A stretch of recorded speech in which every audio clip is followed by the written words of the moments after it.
My name is Zach Finkelstein, and I'm the editor and writer of Middleclass Artist.com. On today's episode, I'll talk a bit more about the business of classical singing and the kinds of opportunities and financial challenges you might find your first year out of conservatory. Let's meet Greg the baritone. Hey Greg! Greg just graduated from his master's in voice at a first-rate New York City conservatory. In a recent audition, he impressed a local agent, who added him to the roster at PDQ Artists, a boutique firm in New York City. Right out the gate, Greg's agent landed him 2 performances of Handel's Messiah with a mid-sized regional symphony. Way to go, Greg! His agent negotiated $2,000 for Greg to sing those 2 performances. Since Greg was used to singing for beer money and college credit, he accepted immediately. Greg didn't know the piece and met with his vocal coach to learn it, and scheduled a few extra lessons with his teacher just to get the trumpet shell sound in his voice. A few months later, in Greg's first public performances, he nailed it to rave reviews. Greg's now on the road to a thriving classical career. The following April, though, he runs the numbers. On that gig, he only actually made, after taxes and expenses, about $560. Wait, what? Where did all that money go? The truth is that Greg is now an independent contractor in New York City. And contractor life is expensive, especially for musicians who cover the cost of their training and preparation up front. Let's say in his first year he earns about $35,000 as an independent contractor, stringing together church jobs, solo jobs, and a few work-from-home side gigs. To make that, he spent about $3,000 out of pocket on supplies, professional fees, and travel. He can deduct that from his final taxes, so his net income, what he ended up making before taxes, is $32,000. On that net income, a fee of $2,000 breaks down as follows.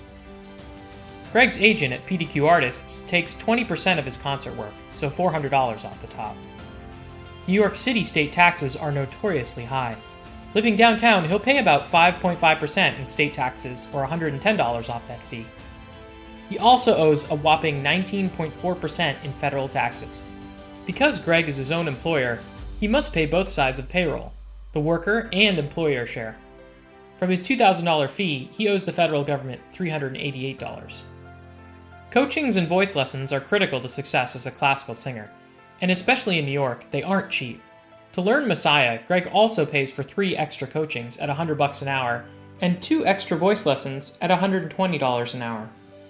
Combined, that's an additional $540 off his fee. Thankfully, it's a local gig, so Greg doesn't have to worry about additional travel costs that often aren't covered by companies, like cabs, local transport, and if you're staying in a place with a kitchen, eating out every meal. After his costs to learn the music, pay his agent, and pay his taxes, even with smart deductions, Greg only kept about $560 out of his $2,000 fee. In other words, he only kept about a quarter out of every dollar he earned singing Messiah. What can we learn from this case besides that Greg is in for a tough road ahead? The first lesson for Greg is that relying on coaches and teachers after you graduate to learn your music can make every gig a freebie. The sooner you can learn difficult music on your own without a coach or with minimal coachings fast, the more significant portion of your fee you get to take home. That means ancillary skills like ear training, sight reading, diction, and piano performance are critical to growing a classical singing career without breaking the bank. Second, we learned about a little concept called economy of scale. That's a $10 phrase for a simple idea. It takes a large investment to start producing something, but once you've got it up and running, the cost of specializing in something, making the same thing over and over again, goes down with time. For Greg, learning one Messiah cost a considerable chunk of his fee. But now he's got it under his belt, and next time he gets asked to do a $2,000 Messiah, he can keep that extra $540 he spent to learn it the first time. Over time, he'll decrease his costs and take home a much more significant portion of his fee. While you always want to challenge yourself with new roles and a diverse repertoire, it helps to have the right balance of top 10 opera roles and concert pieces you could get hired for right now that are coached and ready to go. Finding the right balance should be a top priority starting out, so you're not spending half your fee cramming Carmen at the last minute. Greg's last lesson, the most important one, is that a high cost of living is tough to beat starting out. The city you start your career in might be the most crucial factor for your survival. Your margins are small as a freelancer, and because singers are required to pay so many expenses up front before we perform, those expenses are going to make or break you. Let's compare New York and Dallas, 2 solid music cities to start a career. In New York City, a one-bedroom rental in downtown is more than double what it costs in Dallas.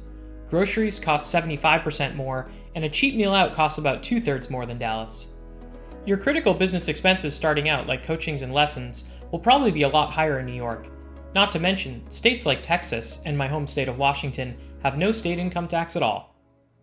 Sure, you may save money on flights and hotels to auditions in a central city like New York or London.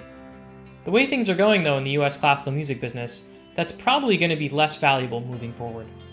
After we built a whole music training economy from scratch on Zoom, it's going to be harder and harder now for companies to argue that flying to New York 3 weeks a year and spending thousands of dollars on travel for auditions is necessary. Thanks for listening. Over the next few episodes, we'll do a deep dive into the business of singing, talking about how to build a dual career and navigating the world of young artist programs. Stay tuned for more Middle Class Artist next week on the Dallas Opera Network.